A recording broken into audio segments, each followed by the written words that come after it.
Chapitre 6. Une carte de Choco-Grenouille pour Malfoy. 13 octobre 2006, 31 janvier 2007. Ce fut bouleversé que Hermione revint de sa visite au loup-garou d'Azkaban, dans le courant du mois d'octobre. « Quel endroit sinistre !» dit-elle en frissonnant à ce souvenir. « C'est froid, lugubre, humide et désespérant. Enfin, bref, j'ai pu rencontrer individuellement les 5 détenus que j'avais sélectionnés et tous les 5 se sont déclarés intéressés pour tester la potion Tulou. C'est super, approuva Harry. Non, c'est triste.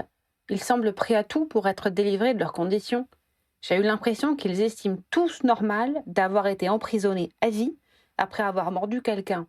Ils se sentent coupables de ce qu'ils ont fait et craignent le danger qu'ils représentent. Vous savez ce dont je me suis rendu compte ? Il y en a un qui partage la cellule de celui qui l'a contaminé et qui a, à son tour, mordu quelqu'un d'autre. Faut vous imaginer ?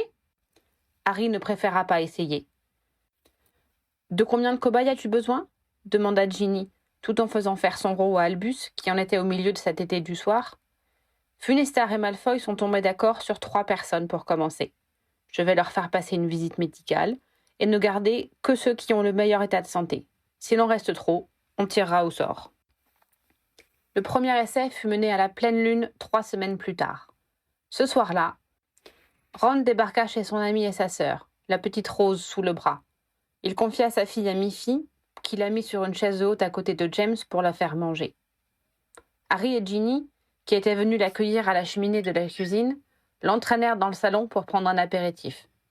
Ron n'attendit même pas que sa bière au beurre soit servie pour exploser. On s'est battu contre des mange-morts. On a été maintenus durant des heures au fond du lac de Poudlard. On a affronté des détraqueurs, survécu à un feu démon, chevauché un dragon. Mais ça ne lui suffit pas. Il faut qu'elle aille tenir la main à des loups-garous, pendant la pleine lune. Ils seront dans des cages pour être observés en toute sécurité, lui rappela Ginny en lui passant sa chope. Et elle a sa baguette, au cas improbable où un barreau céderait. Il ne peut rien lui arriver.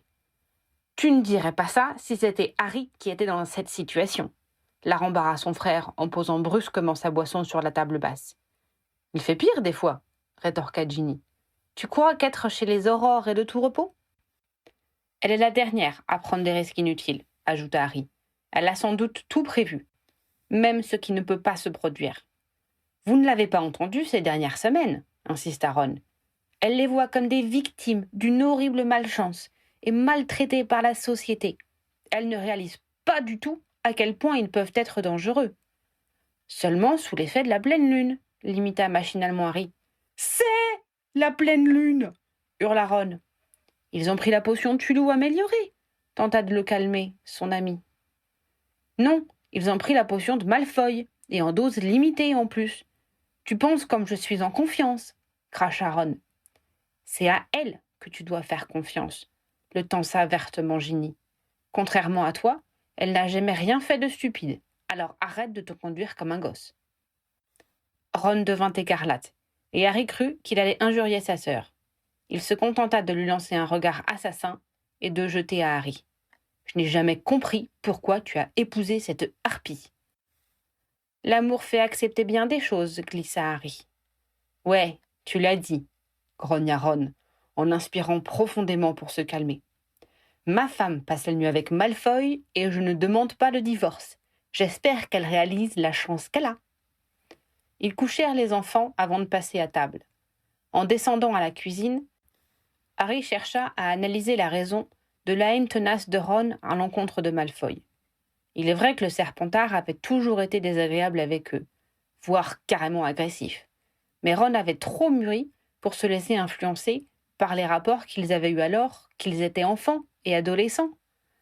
Harry réalisa aussi que lui-même jugeait Malfoy à la lueur des scènes qu'il avait vues par les yeux de Voldemort. Il avait donc été témoin du dégoût grandissant de Malfoy pour les tâches qui lui étaient dévolues et en avait tiré la conviction qu'il n'avait pas l'âme d'un mange-mort. Or, Ron n'avait pas eu accès à ces images. Il avait par contre en mémoire la torture subie par Hermione au manoir Malfoy et la tentative désespérée de Drago pour les mener à Voldemort, alors qu'il touchait enfin au but à Poudlard. On ne pouvait pas dire que la défiance et l'animosité que son ami éprouvait pour leurs condisciples de Serpentard, était fondée sur des broutilles. Cependant, même si Ron avait tendance à être le plus rancunier des trois amis, cela n'expliquait pas tout aux yeux de Harry. C'est en voyant Ron regarder nerveusement l'horloge de la cuisine, en prenant place autour de la table, qu'il comprit enfin. C'était le danger que Hermione était prête à courir pour faire avancer la cause des loups-garous qui effrayait son ami. Il savait que son épouse ferait tout ce qui était en son pouvoir pour mettre fin à leur malédiction, mais ne pouvait pas lui dire de renoncer, car ce serait insulter les convictions d'Hermione. Pris en tenaille entre son désir de soutenir sa femme dans ses projets et la peur qu'il éprouvait pour elle, Ron se déchargeait de ses sentiments négatifs sur Malfoy, qui était si commodément haïssable et en outre responsable de la situation. Tout compte fait, en conclut Harry, même Malfoy peut rendre des services. Après le dîner, Ginny invita son frère à dormir sur place, ayant sans doute elle aussi compris que Ron avait besoin d'être entouré. C'est chez eux qu'Hermione débarqua le lendemain matin, à l'heure du petit déjeuner, bâillant à s'en décrocher la mâchoire, mais satisfaite. Ils se sont transformés et ont été sous l'emprise de la folie de la lune, leur raconta-t-elle en attaquant une assiette de porridge avec appétit. Mais c'était normal, car nous ne leur avions donné qu'un quart de la dose. Ils ont eu cependant davantage de souvenirs de la nuit que les fois précédentes et n'ont rien ressenti d'étrange, enfin en dehors de ce qui se passe pour eux chaque mois. Malfoy a estimé cette expérience très encourageante. « Ouais, je le vois se pavaner d'ici », maugréa Ron en massacrant son jaune d'œuf. « Rose a bien dormi ?» eut la sagesse de s'inquiéter Hermione.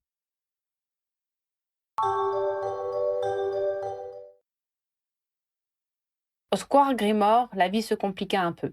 James, à 17 mois, avait finalement compris comment se tenir debout sans avoir besoin de se raccrocher au mur et aux meubles, ce qui libérait ses deux mains, lesquelles ne restaient pas inactives. Tout ce qui était à proximité de ces petites menottes risquait d'être saisi avec brutalité, jeté à terre, employé comme instrument contendant, cassé ou déchiré. Les adultes et les elfes avaient beau mettre en hauteur tout ce qui était fragile, il leur arrivait de reposer les objets courants en cours d'utilisation à portée de main pour les reprendre quelques secondes plus tard. Or, un court instant d'inattention suffisait à l'enfant, attiré par tout ce qu'il n'avait pas encore eu la chance d'attraper. Quand il rentrait chez lui, Harry devait veiller sur sa bouteille de bière au beurre et sur les papiers qu'il avait ramenés pour les lire. Il devait également ranger soigneusement sa cape et ses chaussures, s'il voulait les retrouver rapidement le lendemain matin. Il dut même une fois écarter précipitamment James, qui avait réussi à attraper le bout de sa baguette magique qui dépassait de la poche de sa robe. Pour Ginny, qui s'occupait de l'enfant à longueur de journée, c'était physiquement et nerveusement épuisant. Elle devait attendre qu'un de ses deux elfes vienne surveiller son fils de près pour se laver, s'habiller, manger ou simplement passer dans la pièce d'à côté chercher un objet. « Je ne trouve même plus le temps de lire les journaux sportifs », se plaignait-elle un soir à Harry. « Comment vas-tu te concentrer quand tu dois te lever et détourner l'attention du mouflet toutes les 5 minutes pour éviter une nouvelle catastrophe ? C'est bien simple. Dès que je ne l'entends plus, j'angoisse en me demandant ce qu'il a encore inventé. » Il était cependant difficile de rester longtemps fâché contre l'enfant. Il était évident que ce n'était pas par brutalité qu'il ravageait tout ce qui lui tombait sous la main. Il était avant tout d'une insatiable curiosité, mais manquait encore de précision et de délicatesse dans ses fonctions préhensiles. Ce n'était pas par perversité qu'il se précipitait sur ce qui était fragile et précieux. Comme ses trésors avaient été soigneusement mis en sécurité, son intérêt le poussait à s'en saisir au plus vite, dès qu'il les localisait, ce qui n'était pas la façon la plus sûre, ni la plus respectueuse, d'aborder l'objet inconnu. Quand il cessait enfin de partir à la découverte ou de courir, il était un grand amateur de câlins, et avait pour ses parents un regard rempli d'un amour immense. Quoi qu'en dise Ginny, elle était heureuse de rester chez elle pour s'occuper de son fils, et n'enviait pas le moins du monde Angelina et Hermione, qui avaient fait un autre choix. Les relations entre les deux frères s'étaient nettement apaisées. James acceptait maintenant la présence de son cadet, même s'il avait encore besoin de beaucoup d'attention de la part de sa mère. Ginny appréciait de pouvoir souffler un peu, et, le samedi après-midi, Harry sortait souvent avec James pour libérer son épouse quelques heures et la laisser seule avec Albus. Il se rendait à un parc à jeux moldus, à 1 kilomètre de la maison. James était encore trop jeune pour profiter de la plupart des installations, mais il y avait un toboggan pour les tout-petits, qu'il ne semblait jamais se lasser de descendre. Quand Harry arrivait à le convaincre d'abandonner cette activité, le père et le fils jouaient à la balle sur la pelouse, incluant parfois les enfants présents. Le dimanche après-midi était vraiment reposant.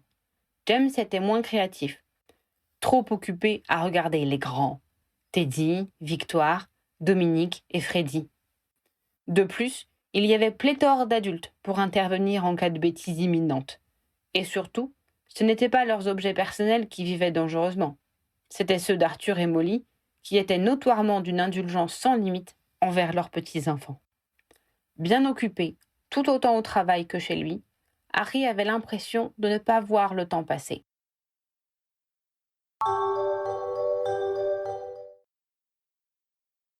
La seconde expérience des loups-garous, qui survint 28 nuits après la première, arriva rapidement. Cette fois-ci, Ron s'était suffisamment résigné pour coucher chez lui. Il les appela cependant par cheminée le lendemain matin, avant que Harry ne parte travailler. « Ça s'est mal passé », leur apprit-il sans même leur dire bonjour. « Hermione est blessée ?» s'inquiéta Harry, pendant que Ginny étouffait une exclamation. « Non, mais un des sujets est mort. Hermione est effondrée, et j'ai dû lui donner une potion calmante pour l'endormir. Ginny, tu veux bien venir pour être là quand elle se réveillera ? J'ai malheureusement une réunion importante pour la guilde. »« J'arrive dès que possible, » lui répondit sa sœur. « Juste le temps de déposer les enfants chez maman. »« Où est Rose ? » ?»« Je l'amène également au terrier, pour que Hermione puisse dormir tranquille. La nounou l'y rejoindra là-bas. » Harry retrouva son épouse et ses fils chez lui quand il rentra le soir. Il dut attendre qu'ils soient couchés pour avoir le fin mot de l'histoire. L'un des cobayes, un certain Wulf Lucas, a été pris de convulsions au moment où la lune était à son zénith, lui apprit Ginny. Ils l'ont vu se tordre de douleur et mourir sous leurs yeux. Ils n'ont rien pu faire pour le secourir. Hermione en est malade. Elle y a de quoi, jugea Harry. Oui, c'est triste, elle veut tout arrêter. C'est vraiment dommage. Ça aurait été formidable pour les loups-garous si ça avait marché. Finalement, les essais furent reconduits, contre l'avis de leur ami. L'autopsie du sujet donna matière à réflexion à Malfoy et Funestard. Une nouvelle version de la potion fut mise au point. « J'ai fait mon possible pour mettre fin à l'expérience, » leur raconta Hermione. « Mais j'ai été mise en minorité. Drago affirme que la nouvelle mouture est sans danger, alors qu'il n'en sait pas plus que moi. Funestard, de toute manière, se fiche des pertes. Pour lui, ce ne sont que des sujets d'expérience. Même les loups-garous m'ont supplié de continuer. Je suis allée leur dire qu'ils n'étaient pas obligés d'aller jusqu'au bout. Mais ils m'ont dit qu'ils n'arrêteraient pour rien au monde et qu'ils préfèrent mourir et faire avancer la formule plutôt que savoir que leur abandon a condamné tous leurs frères à subir la transformation chaque mois. » Harry se rendit compte, avec un peu d'étonnement, qu'il comprenait sans doute mieux qu'Hermione la décision des cobayes. Celle-ci projetait de retourner les voir avant la séance suivante pour tenter une ultime fois de les faire changer d'avis. Les lycanthropes, toutefois, se montrèrent intraitables et dès la lune suivante, se soumirent une fois de plus au protocole d'essai. « Non mais vous imaginez ?» fit remarquer Ron quand il joignit Harry et Ginny par cheminée après le départ d'Hermione. « C'est moi qui ai dû l'encourager à y aller et la convaincre que c'était son devoir envers la communauté des loups-garous. J'ai envie de tuer Malfoy. » Harry et Ginny en restèrent pensifs. « Tu te rends compte que si ça marche, on sera bien obligé de reconnaître que Malfoy a fait au moins une chose de bien dans sa vie ?» réalisa soudain Harry, après avoir mis fin à cet appel. « Ça va faire drôle, » conclut-il avec un petit frisson. « Vu comme c'est parti, on va finir par lui donner un ordre de Merlin, ou lui accorder une carte de Choco-Grenouille, » insista lourdement Ginny. « Tu crois que Ron en fait toujours la collection ?» Heureusement, la nuit se termina sans incident. Aucun décès ne fut à déplorer, et pour la première fois depuis qu'ils avaient été mordus, les 2 sujets survivants n'eurent pas à subir la douloureuse transformation. « Il y en a un qui s'est mis à sangloter au milieu de la nuit, » leur confia Hermione le lendemain. « J'ai cru qu'il souffrait et que tout allait recommencer. Mais quand il s'est calmé, il a expliqué qu'il avait enfin l'impression d'être redevenu un être humain. Il a remercié Drago avec un tel espoir dans les yeux. C'est moi qu'on ai pleuré, du coup. Remué par le récit, Harry se demanda si Ginny n'avait pas eu raison en prédisant une carte de Choco-Grenouille pour Malfoy.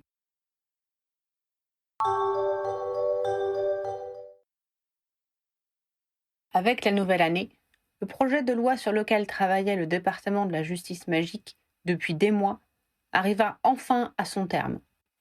Selon Suzanne, qui continuait à renseigner discrètement Harry, la proposition de Bielenski avait subi un certain nombre de modifications, mais dans l'ensemble, l'esprit du texte défendu par l'avocat avait été respecté. Toujours par l'intermédiaire de son ancienne camarade de classe, Harry put en suivre l'évolution et eut en main le texte final avant qu'il ne soit transmis à la presse. Au dire d'Hermione, même si du point de vue sorcier, c'était presque une révolution, c'était le strict minimum pour ne pas figurer sur la liste noire d'Amnesty International. C'est avec beaucoup de critiques et de craintes de voir leur sécurité pâtir des nouvelles règles de procédure que les journaux en firent état dans leurs pages. Présenter un projet de loi avant son adoption était une nouveauté introduite par le ministre Shacklebolt. Auparavant, les décrets étaient signés, puis commentés après coup, quand ils l'étaient. Harry doutait fortement que les sorciers avaient été avertis de la série de décrets sur l'éducation qui avaient tenté de le museler et de le réduire à l'impuissance durant sa 5e année. Il y eut donc beaucoup de reproches faits au texte, mais, alors que les débats prenaient de l'ampleur, on entendait parfois la voix de personnes dont les proches avaient été victimes d'une justice expéditive ou téléguidée par l'ancien ministre, et qui se réjouissaient de voir certains privilèges remis en question. Le gouvernement laissa passer des diatribes à son encontre, modifia quelques détails qui semblaient particulièrement heurter la sensibilité des sorciers, et promulgua son texte en 2 parties. Décret portant sur l'organisation de la bonne justice et du Magen-Mago, d'une part, et procédure judiciaire ordinaire et extraordinaire, d'autre part. Le jour où les textes devinrent officiels, Fawcett les placarda sur les murs du QG et pria les aurores de se rassembler pour tenir une conférence. Les règles que j'ai affichées seront applicables dans 2 mois. J'aimerais que nous en fassions le tour. Il commença par leur exposer brièvement la première partie de la loi, ce que Suzanne avait expliqué à Harry quand il était allé la voir dans son bureau, comment la nouvelle organisation allait rendre les instances de jugement plus indépendantes du pouvoir. Où se tiendront les audiences, si elles ne sont plus au ministère, demanda Clancy Pilgrim. Ce n'est pas encore officiel, mais on parle du manoir Carreau, qui est dans un endroit isolé et qui a trop mauvaise réputation pour avoir trouvé preneur depuis la guerre. Il y eut des commentaires à l'annonce du nom. Les Carreaux se trouvaient maintenant à Azkaban et tous leurs biens avaient été saisis par le ministère. L'idée d'utiliser leur maison de famille pour y juger leurs semblables ne déplut pas aux aurores. Ensuite, Fawcett décrivit les mesures les moins enclines à hérisser ses équipes. Récusation obligatoire des juges ayant un lien direct ou indirect avec la procédure, acceptation du témoignage de non-sorciers comme les moldus ou les créatures magiques pensantes. Ce dernier point fit chuchoter certains des collègues de Harry. Le commandant continua sur l'élargissement du droit à la preuve à des éléments autres que les témoignages et les démonstrations magiques. À cette annonce, il y eut de nombreux regards qui se dirigèrent vers Harry. La plupart d'entre eux avaient lu les comptes rendus de la revue du service de la justice à l'époque du procès Grimstone et avaient apprécié la victoire de l'un des leurs. Le jeune Aurore tenta de faire comme s'il ne remarquait rien et de paraître concentré sur les paroles de leur chef. Fawcett aborda enfin les sujets plus délicats. Il commença par la création des procureurs et exposa le rôle qu'ils auraient désormais à l'audience. Quand les aurores comprirent de quoi il était question, ce fut un tumulte sans précédent. « Ce sont nos dossiers !» tonna Hilliard Hobday. « S'ils ne veulent plus de nous, il faut le dire franchement. S'ils décident de ne pas nous convoquer comme témoins, on fera quoi? Ils vont torpiller notre travail. » Fawcett leva les mains pour obtenir un peu de silence. « Ils sont, comme nous, nommés par le ministère. On est du même bord. Ils n'ont aucune raison de ne pas se battre pour nos dossiers. » « Qui les nommera exactement ? demanda Janice. Le chef de la justice magique, la renseigna le commandant. La justice magique, c'est-à-dire le ministère, et le ministre sautent quand les criminels ne sont pas arrêtés. Rappelez-vous ce qui est arrivé à Fudge. Les procureurs seront des partenaires de travail, pas des adversaires. Tu as dit qu'ils auront le droit de nous demander des éléments d'enquête complémentaires, se fit préciser Christopher Summers. Leur but sera de rendre l'accusation inattaquable, présenta Fawcett. Parce que nous, on ne sait pas le faire, peut-être ? Ne se désarma pas Summers. Un regard extérieur n'est jamais inutile, lui répliqua son chef. En outre, leur travail sera de plaider en notre faveur. Nous ne sommes pas très forts à ce jeu, ce qui est normal puisque nous favorisons lors des recrutements les capacités d'enquête et d'initiative et le niveau en défense contre les forces du mal. Nous nous retrouvons souvent désarmés face à des avocats qui sont maîtres en matière de détournement, de sens et d'argutie. Considérez cette mesure comme une occasion de vous recentrer sur ce qui constitue notre vrai métier. Fawcett laissa un moment les aurores commenter ce point, avant de passer à la suite. Ce qui sera le plus significatif pour nous, ce sont les droits qui seront accordés aux suspects que nous aurons arrêtés. Premier point, ils pourront demander l'assistance d'un avocat dès leur arrivée ici. Et dans ce cas, il faudra attendre sa présence pour commencer l'interrogatoire. Second point, l'avocat aura accès aux pièces principales du dossier, les chefs d'accusation et les preuves qu'on a contre leurs clients. Troisième point, nous ne pourrons pas les garder emprisonnés dans les cellules du ministère plus de 24 heures, sans en référer à un juge, qui statuera dans l'heure s'il est indispensable d'entraver leur liberté. Ce ne fut pas des exclamations qui saluèrent ces explications, mais des clameurs. Pendant un temps, il fut impossible d'envisager de répondre aux protestations hurlées. Fawcett n'essaya même pas. Il attendit, impassible, que chacun exprime son mécontentement. Au bout d'une bonne minute, le chahut s'apaisa un peu.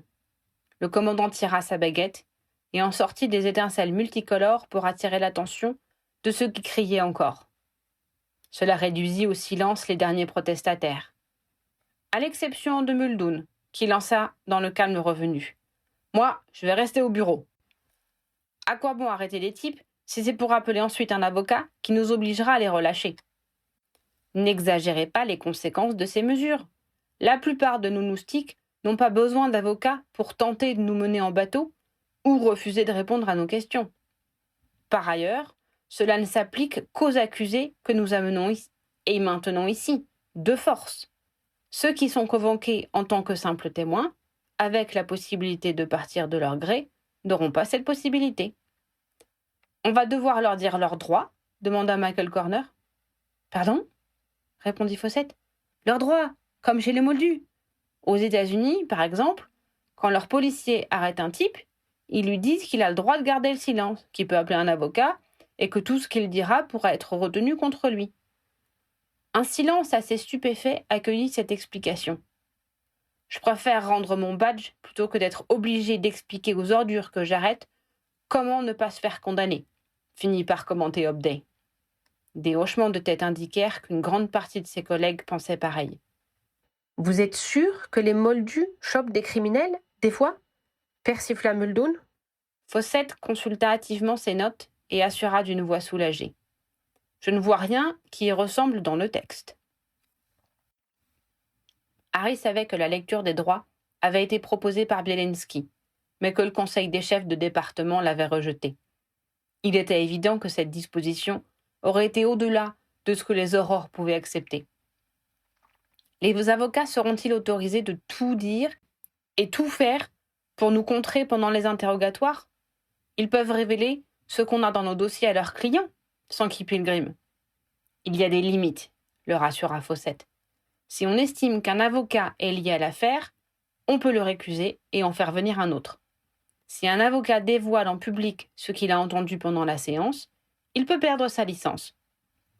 Nous devons lui transmettre certaines pièces du dossier, pas la totalité, et seulement ce qui ne met pas l'enquête en péril. Enfin, on peut le fouiller avant qu'il entre, et il doit nous remettre sa baguette avant de parler à son client. Le dernier point plut beaucoup aux aurores.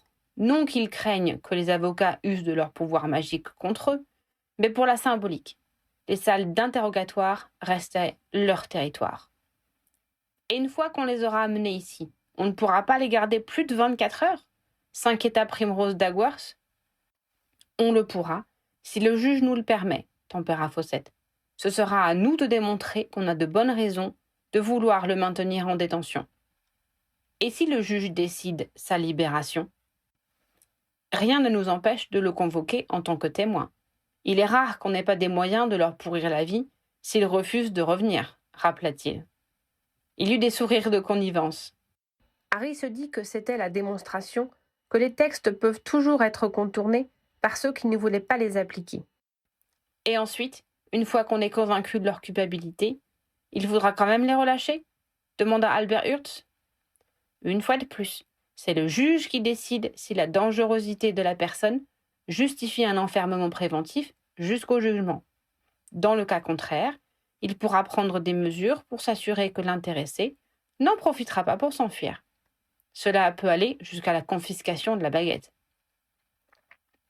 Harry fronça les sourcils à cette mention. Cette mesure lui rappelait la guerre et les décisions discrétionnaires d'ombrage. Il était certain que Belensky n'avait pas été à l'origine de cette idée. Manifestement, les services du ministère avaient largement amendé les propositions de l'avocat.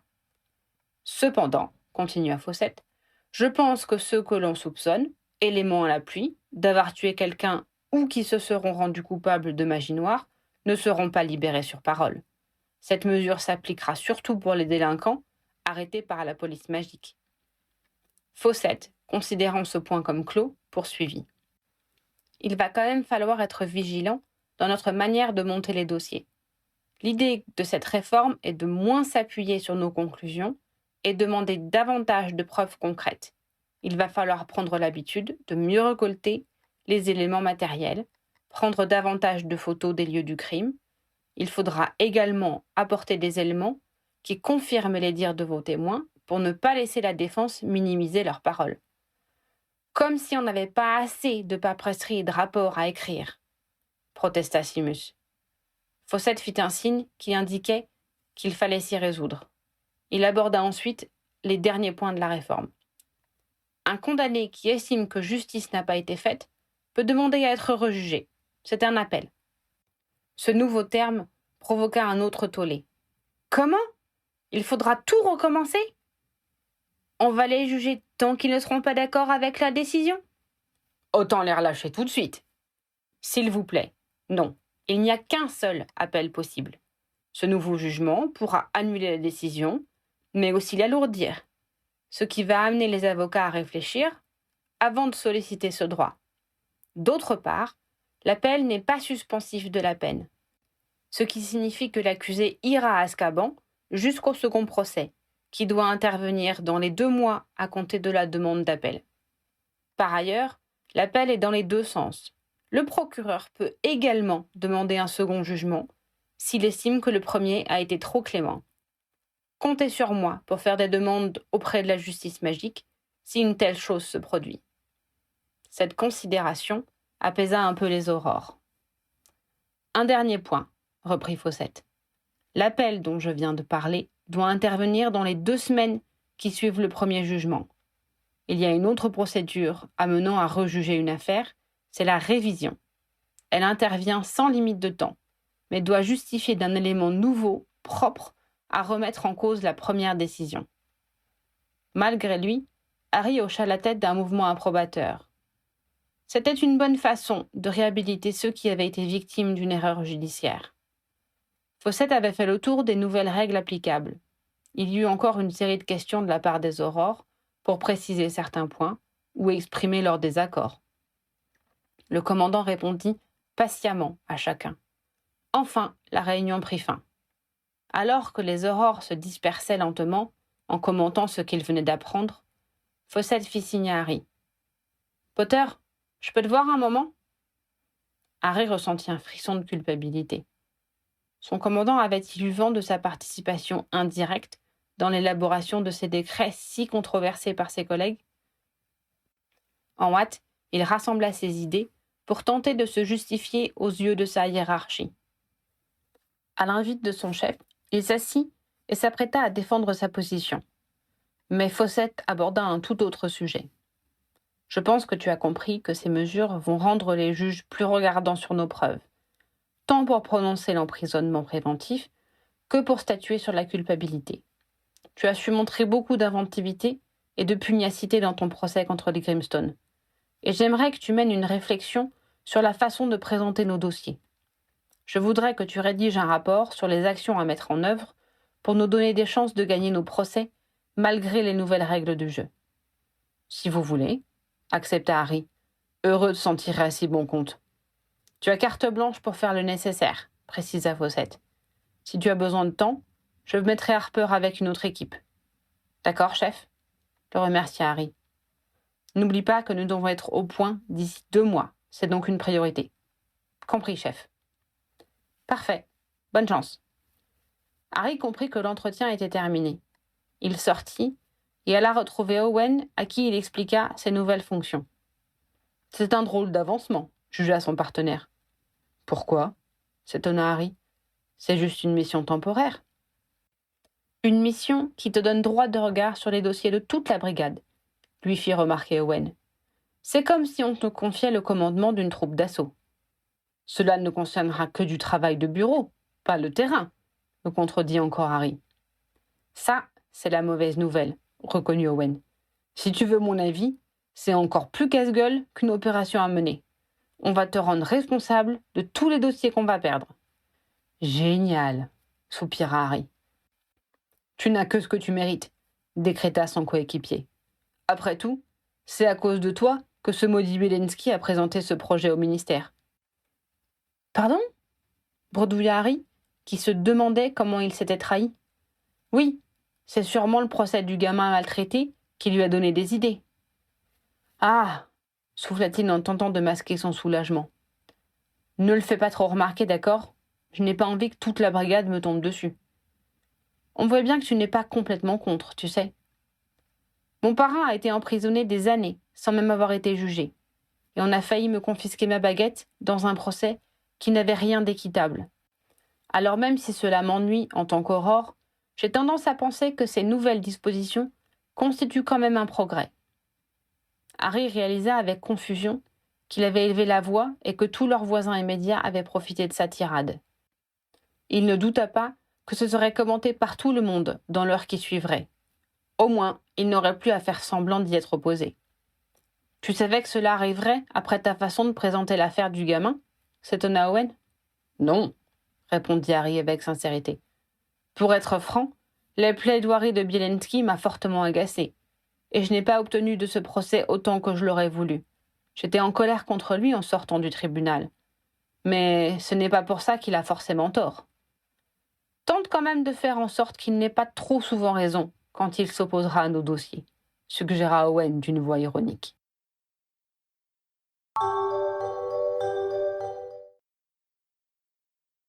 Le dernier soir de janvier, alors que Harry et Ginny lisaient dans le salon après le dîner, savourant un rare moment de tranquillité après avoir couché les enfants, un fracas de vaisselle cassée leur parvint de la cuisine. Ils croisèrent le regard, mais ne bougèrent pas, ne désirant pas embarrasser l'elfe responsable. Puis des voix coléreuses s'élevèrent. Ils se dévisagèrent, surpris. C'était la première fois qu'ils entendaient leurs 2 serviteurs se disputer avec une telle intensité. Au pire, ils échangeaient de petites remarques acerbes. Cela prit tellement d'ampleur qu'ils se décidèrent finalement à intervenir. Lorsqu'ils arrivèrent à la cuisine, les 2 elfes se faisaient face. Trotty brandissait une grande poêle, ce qui rappela à Harry l'épisode avec Créature et Mondigus, même si le torchon que l'elfe agitait de l'autre main indiquait la tâche ménagère à laquelle il était occupé quand le conflit avait éclaté. De son côté, Miffy se tenait dans une attitude de défi, juste à côté du grand plat en miettes qu'elle avait laissé échapper. « À ta place, je mourrais de honte !» piaillait Trotty. « Miffy est une bonne elfe !» répliqua sa sœur avec force, la voix tremblante. Quand ils virent leur maître, les 2 belligérants se turent, non sans continuer de se fusiller du regard. Sans mot dire, Harry sortit sa baguette et répara le plat. Il s'en remit ensuite à Ginny, qui prit les choses en main. « Viens avec moi, Miffy. » dit-elle en entraînant la créature dans la resserre. Harry en déduisit qu'il était supposé avoir une conversation d'homme à elfe avec Trotty. « Il y a un problème avec Miffy » s'enquit-il en s'asseyant. Trotty prit un air misérable et regarda sa poêle comme s'il avait envie de s'assommer avec. « Ce n'est pas si grave un plat cassé » tenta encore Harry. « Trotty fera en sorte que cela n'arrive plus » marmonna l'elfe. « Miffy a un problème » insista Harry. « Trotty surveillera Miffy » promit la créature qui se trouvait devant lui. « Pourquoi devrais-tu la surveiller » s'étonna Harry. « Elle travaille très bien, j'ai l'impression. » Il ne put tirer davantage de son employé, et il fut soulagé quand Ginny réapparut avec une Miffy dont les yeux roulaient en tous sens, signe d'une forte nervosité. « Tout va aller bien, Miffy, ne te fais pas de soucis, » assura Ginny. « Tu es une très bonne elfe. » Après avoir jeté sur Trotty un regard appuyé, elle repartit vers le salon, et Harry lui emboîta le pas, curieux d'avoir le fin mot de l'histoire. « Alors ?» demanda-t-il sitôt que son épouse eut refermé la porte derrière eux. « Miffy a un amoureux, » expliqua Ginny. « Elle l'a rencontré en faisant des courses dans l'arrière-pièce d'une boutique. D'ailleurs, je suppose que c'est là que la plupart des couples elfes font connaissance. Enfin bref, ils s'aiment et Miffy est très malheureuse parce que Trotty a tout découvert et qu'il n'est pas d'accord. S'ils se disputaient, c'est qu'il venait de décréter qu'il ferait lui-même les commissions à l'avenir, car il trouve qu'elle traîne trop dehors. J'ai cru comprendre que nos 2 tourtereaux s'arrangent pour faire coïncider leur arrivée dans les magasins, ce qui, bien sûr, allonge considérablement le temps qu'ils y passent. C'est de ça dont parlait Trotty, quand il m'a promis de la surveiller, saisit enfin Harry. Oui, il semble que la propension des grands frères à s'immiscer dans la vie sentimentale de leur sœur ne se limite pas à l'espèce humaine, soupira Ginny. Mais la solidarité féminine saura, elle aussi, transcender les espèces, affirma-t-elle avec emphase. Je compte sur toi pour demander à ton elfe de maison macho de laisser sa sœur tranquille et lui rappeler qu'elle a le droit de voir qui elle veut. En vertu de la solidarité féminine, protesta Harry. J'ai un peu de mal à comprendre en quoi je suis concernée. Si tu ne t'es pas encore aperçu que je suis un homme, je me ferai un plaisir de t'en faire la démonstration, ajouta-t-il plein de bonne volonté. Harry, au lieu de fanfaronner, tu veux bien parler à ton elfe, s'il te plaît? Ce n'est pas juste, grommela Harry en se levant. Je suis supposé être le sauveur du monde sorcier. Les elfes en péril, c'est du ressort d'Hermione. Ne t'en fais pas, je vais lui en parler, l'informa Ginny. On aura peut-être besoin de discuter avec le maître du Roméo. Encore un qui va se retrouver dans de sales draps, glissa Harry avant de quitter la pièce pour demander à son serviteur de laisser sa sœur flirter en paix.